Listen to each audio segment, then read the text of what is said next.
नमस्कार, मी Vishwajit. News अनकटच्या prime time बुलेटिनमध्ये आपलं स्वागत. सविस्तर वृत्त पाहण्याआधी नजर टाकूयात महत्त्वाच्या हेडलाईन्सवर. अंमली पदार्थांच्या तस्करांना कडक शासन करण्यासाठी मोदी सरकार वचनबद्ध, केंद्रीय गृहमंत्री अमित शाह यांची माहिती. महिलांना सुरक्षा देण्यात गृह खातं अपयशी, शरद पवार गटाच्या महिला प्रदेशाध्यक्ष रोहिणी खडसे यांचा सरकारवर निशाणा. जन्म प्रमाणपत्र घोटाळ्यात सिल्लोड तालुका राज्यात अव्वल, भाजपचे नेते किरीट सोमय्यांच्या दाव्याने खळबळ. आणि कोरेगाव तालुक्यातल्या रहिमतपूर गावाचं नामकरण रघुनाथपूर असं व्हावं, भाजपचे प्रदेशाध्यक्ष चंद्रशेखर बावनकुळे यांना हिंदुत्ववादी संघटनांचं निवेदन. आता पाहुयात बातम्या विस्तारानं. देशभरातल्या वेगवेगळ्या 12 प्रकरणातल्या 29 अंमली पदार्थ तस्करांना न्यायालयानं दोषी ठरवलं, अशी माहिती केंद्रीय गृहमंत्री अमित शाह यांनी समाज माध्यमांवरच्या संदेशात दिली आहे. देशात वरपासून खालपर्यंत चालवण्यात आलेल्या शोध मोहिमेत या सर्वांना पकडण्यात आलं होतं.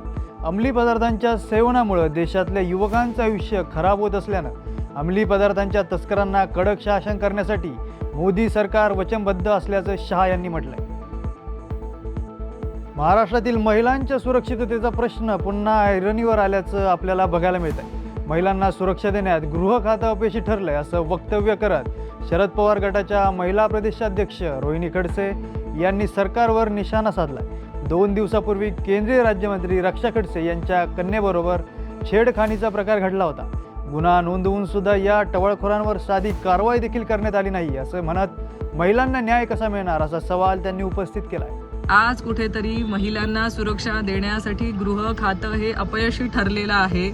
पोलीस यंत्रणा ही कुठल्या दबावामध्ये आहे का? पोलीस यंत्रणा गुन्हेगारांना पाठीशी घालण्याचं काम करतंय का? 2 दिवसात एका केंद्रीय मंत्र्यांच्या मुलीच्या छेडखानी प्रकरणामध्ये कारवाई झाली नाही. कुठला दबाव होता? ती कुणाचे कार्यकर्ते होते की ज्याच्यासाठी राजकीय दबाव वापरून त्यांच्यावर कारवाई करण्यात आली नाही? आज आम्ही संपूर्ण मुक्ताईनगर मतदारसंघामध्ये कुठल्या गुंडागर्दीमध्ये वाढतोय? आम्हाला आज कुठल्या महिलांना आज कशा प्रकारची वागणूक दिली जात असेल याचा आपण ह्या घटनेतून अंदाज काढू शकतात. जन्म प्रमाणपत्र देण्याच्या घोटाळ्यात सिल्लोड तालुका राज्यात अव्वल असल्याचा दावा भाजपचे नेते किरीट सोमय्या यांनी पत्रकारांशी बोलताना केलाय. केवळ आधार कार्डाच्या पुराव्यावर बांगलादेशी रोहिंग्यांना जन्म प्रमाणपत्र देऊन देशाचं नागरिकत्व बहाल केलं असल्याचा त्यांनी दावा केलाय. त्यांच्या या दाव्यानं महसूल व पोलीस प्रशासनात एकच खळबळ उडाली आहे. सोमय्यांनी यावेळी शहर पोलिसांकडे तक्रार देत वितरित 406 जन्म प्रमाणपत्रांची यादी पोलिसांकडे सुपूर्द करत गुन्हे दाखल करण्याची मागणी केली. साताऱ्याच्या कोरेगावमधील रहिमतपूर या गावाचं नामकरण रघुनाथपूर असं करावं, या मागणीचं निवेदन हिंदू एकता आंदोलनाचे जिल्हाध्यक्ष विक्रम पावसकर यांनी केलंय. विविध हिंदुत्ववादी संघटनांना एकत्र करून रहिमतपूर येथील एका कार्यक्रमात भाजप प्रदेशाध्यक्ष चंद्रशेखर बावनकुळे यांना हे निवेदन देण्यात आलंय. आदिलशाहीच्या काळातील एका सरदाराच्या मुलाचं नाव हे रहिमतुल्ला होतं. या नावावरून रघुनाथपूरचं रहिमतपूर असं नामकरण करण्यात आलंय. हे नाव पुन्हा रघुनाथपूर व्हावं अशी मागणी यावेळी करण्यात आली. या नामकरणाबाबत चंद्रशेखर बावनकुळे यांनी सकारात्मक प्रतिसाद दिला. सातारा जिल्ह्यातील वर्षानुवर्ष आपण जे नाव ऐकतोय की रहिमतपूर रहिमतपूर रहिमतपूर, परंतु हे जे नाव जे पडलंय ते आदिलशाही काळामध्ये एक सरदार होता आणि त्या सरदाराच्या मुलाचं नाव हे रहिमतुल्ला होतं आणि त्या नावावरून त्यांनी ते आपल्या रघुनाथपूरचं नाव बदललं. तर आज आम्ही सर्व हिंदुत्ववादी संघटना असतील, हिंदू एकता आंदोलनाच्या माध्यमातून या रघुनाथपूर शहरातील सर्व छत्रपतींचे शिलेदार, तसे सर्व हिंदुत्ववादी संघटनेचे सर्व प्रमुख यांनी या महाराष्ट्र राज्याचे महसूल मंत्री बावनकुळे साहेब यांना निवेदन दिलं. औरंगाबादचं संपादकीकरण केलं, अहिल्यानगर केलं. आता मी आज तुला शब्द येतो की आजच मी माननीय मुख्यमंत्री महोदयाशी बोलेल आणि रहिमतपूरला रघुनाथपूर कसं करता येईल याकरता. छत्रपती शिवरायांबद्दल अपशब्द वापरणाऱ्या प्रशांत कोरटकरला अटक करण्याच्या मागणीसाठी अमरावतीत उद्या शिवसन्मान महामोर्चा निघणार असून या मोर्चाला सर्वपक्षीय आमदार, खासदार आणि नेते उपस्थित राहणार आहेत. पंजाबराव देशमुख यांच्या पुतळ्याला अभिवादन करत या मोर्चाला सुरुवात होणार आहे.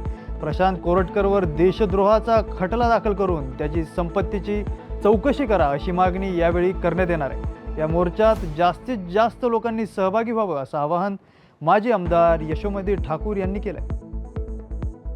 बातमीपत्रात वेळ झाली आहे एका छोट्याशा विश्रांतीची, लगेचच परत येऊयात, तोपर्यंत पाहत राहा न्यूज अनकट।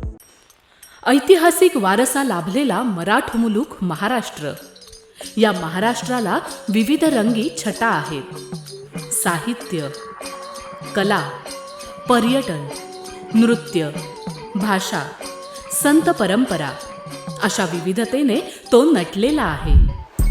हीच गौरवशाली विविधता जपत सुवरंग मराठी केवळ महाराष्ट्राच्या सांस्कृतिक संहितेपुरते मर्यादित न राहता समकालीन नवकल्पनांवर आधारित कार्यक्रमांद्वारे मराठी मनोरंजन विश्वात स्वतःची एक अनोखी जागा निर्माण करत आहेत। मराठी मनोरंजन क्षेत्रातील उत्तम दिग्दर्शक, लेखक आणि निर्मात्यांच्या प्रतिभेचा पुरेपूर वापर करून मनोरंजनाचा आगळा वेगळा रंग उधळण्यास आम्ही सज्ज आहोत। स्वरंग मराठीचे उद्दिष्ट मराठी मनोरंजन क्षेत्रामध्ये मनोरंजनाची वहिवाट सोडून, रूढीवादी पद्धती तोडून मनोरंजनाचा समृद्ध अनुभव प्रदान करून देण्याचा आहे। म्हणूनच यात विविध पद्धतीचे मनोरंजक आणि माहितीपूर्ण कार्यक्रम स्वरंग मराठीवर बघता येतील। शेवटी एकच, धकाधकीच्या जीवनात धांगडधिंगा करण्यापेक्षा बसूया, हसूया, गाऊया, जगूया। नाती गोती श्रावण मोती गावामधले जीवंत रंग, नाती गोती श्रावण मोती गावामधले जीवंत रंग। चला जोडूया, चला पाहूया, जशी संस्कृती तसा स्वरंग। बातमीपत्रात पुन्हा एकदा स्वागत। आता पाहूयात उर्वरित काही महत्त्वाच्या घडामोडी। जालन्यात 1 लाख रुपयांची लाच घेताना सहाय्यक पोलीस निरीक्षकासह एका पोलीस कॉन्स्टेबलला रंगेहात पकडण्यात आले। बीड येथील लाचलुचपत प्रतिबंधक विभागाने ही कारवाई केली। सचिन इंगेवाड असं सहाय्यक पोलीस निरीक्षक तर गोकुळदास देवळे असं पोलीस कॉन्स्टेबलचं नाव आहे। एका वाळू वाहतूकदारावर दाखल करण्यात आलेल्या गुन्ह्याच्या कारवाईत मदत करण्यासाठी पोलीस अधिकारी आणि कर्मचाऱ्याने 1 लाख रुपयांच्या लाचेची मागणी केली होती। त्यावरून सापळा लावून लाच घेताना पोलीस अधिकारी आणि कर्मचाऱ्यास रंगेहात पकडण्यात आले। 10वीचा इंग्रजी विषयाचा पेपर सुरू झाल्यानंतर त्याची प्रश्नपत्रिका व्हॉट्सअपच्या माध्यमातून व्हायरल केल्याप्रकरणी भंडाऱ्याच्या लाखांदूरमधील चिचाळ येथे महात्मा ज्योतिबा फुले महाविद्यालयाच्या मुख्याध्यापकासह सहाय्यक शिक्षकाला अटक करण्यात आली। या प्रकरणात सहभागी असलेल्या एकाच्या शोधात भंडारा पोलिसांचं पथक गोंदियाकडे रवाना झाल्याची माहिती आहे। बारवा येथील महात्मा गांधी विद्यालयांचे मुख्याध्यापक विशाल फुले आणि सहाय्यक शिक्षक दीपक मेश्राम असं पोलिसांनी अटक केलेल्यांची नावे आहेत, तर मयूर टेंभरे असं फरारी आरोपीचं नाव आहे। कोल्हापूरच्या वडनगे गावात महाशिवरात्री यात्रेनिमित्त विनापरवाना बैलगाडा शर्यतीचं आयोजन करण्यात आल्यामुळं करवीर पोलीस ठाण्यात यात्रा कमिटीसह ग्रामपंचायत पदाधिकाऱ्यांवर गुन्हा दाखल करण्यात आला। वडनगे गावात नुकतीच महाशिवरात्री यात्रा पार पडली। या यात्रेत विनापरवाना बैलगाडी, घोडागाडी आणि घोडा पळवण्याच्या शर्यती पार पडल्या। यावेळी शर्यतीपेक्षा दुचाकीचा धिंगाणा सुद्धा अधिक असल्याचं पाहायला मिळाले। त्यामुळे करवीर पोलीस ठाण्यात गुन्हा दाखल करण्यात आलाय। दरम्यान या शर्यतीत मुक्या जनावरांचा हाल केल्याचंही काही स्थानिकांनी म्हटलंय। पुढील तपास करवीर पोलीस करत आहेत। रेल्वे कर्मचाऱ्यांच्या सतर्कतेमुळे मिरज पुणे लोहमार्गावर वास्को निजामुद्दीन गाडीस होणारा मोठा अपघात टळलाय। गोव्यावरून निघालेली हजरत निजामुद्दीनकडे जाणाऱ्या गाडीच्या चाकातून धूर येताना दिसल्याने नीरा रेल्वे कर्मचाऱ्यांनी ती गाडी रोखली। त्यामुळे पुढे मोठा होणारा अपघात टळलाय। मात्र जवळपास 5 तासांहून अधिक वेळ मिरज पुणे रेल्वे महामार्गावरील वाहतुकीचा खोळंबा झाल्याचं पाहायला मिळालं। बीडच्या अंजनवती येथे कालवा फुटल्याने शेतकऱ्याच्या पिकात पाणी घुसून मोठं नुकसान झालंय। पाटबंधारे विभागातील अधिकाऱ्यांचा मनमानी कारभारामुळे मसेवाडी लघुसिंचन तलावाचा कालवा अंजनवती शिवारात फुटला असल्याचं शेतकऱ्यांचं म्हणणं आहे। शेतकऱ्यांना नुकसान भरपाई देण्याऐवजी त्यांच्यावर खोटे गुन्हे दाखल करण्याचा प्रकार सुरू असून आम्हाला नुकसान भरपाई द्यावी अशी मागणी शेतकऱ्यांनी केली। गेली 20-25 वर्षापासून पाटबंधारे विभागाचा असाच गलतान कारभार सुरू आहे आणि ते कालवा दुरुस्त न करता या ठिकाणी पाणी सोडतात. त्याच्यामुळं पाण्याचा बी मोठ्या प्रमाणावर 75% पाणी शेतकऱ्याच्या शेतात आणि नदीला जातंय आणि शेतकऱ्याच्या पिकाचं नुकसान होते. याची कधी शासन दखल घेत नाही. उरला प्रश्न की सटवाई देवी पाणी वापर संस्थेचा मी चेअरमन असून 20 वर्षापूर्वीच ती संस्था स्थापन केलेली आहे, परंतु त्या संस्थेला आणि कुठल्या शेतकऱ्याला विश्वासात घेतलं जात नाही. वरिष्ठ अधिकाऱ्याचा मनमानी कारभार आहे आणि जे पाटावर काम करणारे कर्मचारी ते कुणाचं ऐकत नाहीत. कधी ग्रामपंचायतच्या विश्वासात घेत नाहीत, शेतकऱ्याला विश्वासात घेत नाहीत. वरिष्ठ अधिकाऱ्याकडे तक्रारी केले तर ते केराची टोपली दाखवतात. आणि आता सध्या या कैलास अंगदी येडे या शेतकऱ्याचं आणि परिसरातल्या शेतकऱ्याचं माझ्या गावातल्या 10-15 लाख रुपयाचं नुकसान झालेलं आहे, परंतु अद्याप वरिष्ठ पातळीवरचे कुणी अधिकारी इथं आले नाही, काय नाही. जाणीवपूर्वक शेतकऱ्याला त्रास द्यायचं काम करतात आणि खोटे गुन्हे दाखल केलेत त्यांचा मनमानी कारभार झाकून ठेवण्यासाठी. बातमीपत्रात वेळ झाली आहे छोट्याशा विश्रांतीची. लगेचच परत येऊयात. तोपर्यंत पाहत राहा न्यूज अनकट. ऐतिहासिक वारसा लाभलेला मराठ मुलूक महाराष्ट्र.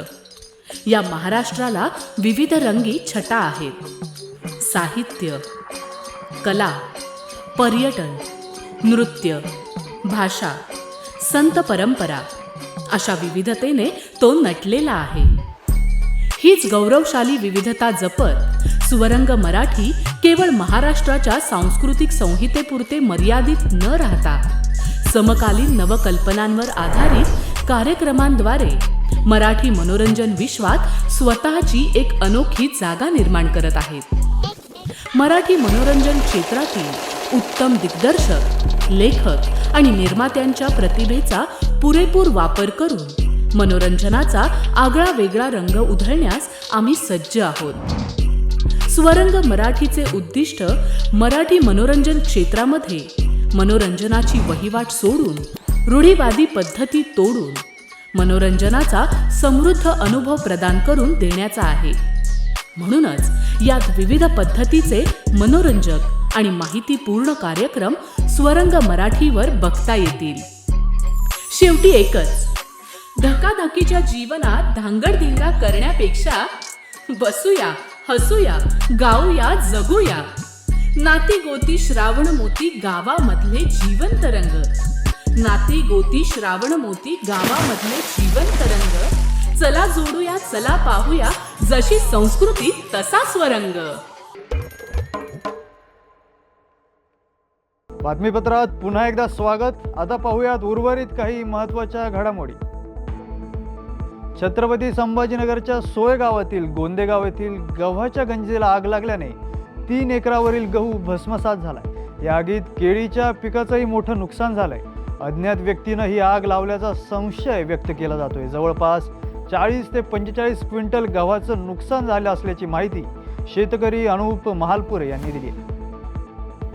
बीडच्या आष्टी तालुक्यातील वाघळूस घाटात आयशर टेम्पो आणि कंटेनरचा समोरासमोर भीषण अपघात झाल्याची घटना घडली.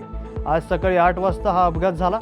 या अपघातात एक आयशर टेम्पो चालक जखमी झाला असून दोन्ही वाहनांचं मोठ्या प्रमाणात नुकसान झालंय. जखमींना कडा येथील प्राथमिक आरोग्य केंद्रामध्ये उपचारासाठी दाखल करण्यात आले. यावेळी वाहनांच्या लांबच लांब रांगा लागल्या होत्या. पोलिसांच्या मदतीनं वाहतूक सुरळीत करण्यात आली. या बातमीसह वेळ झाली आहे प्राईम टाईम बुलेटिनमध्ये इथेच थांबण्याची. पाहत राहा न्यूज अनकट.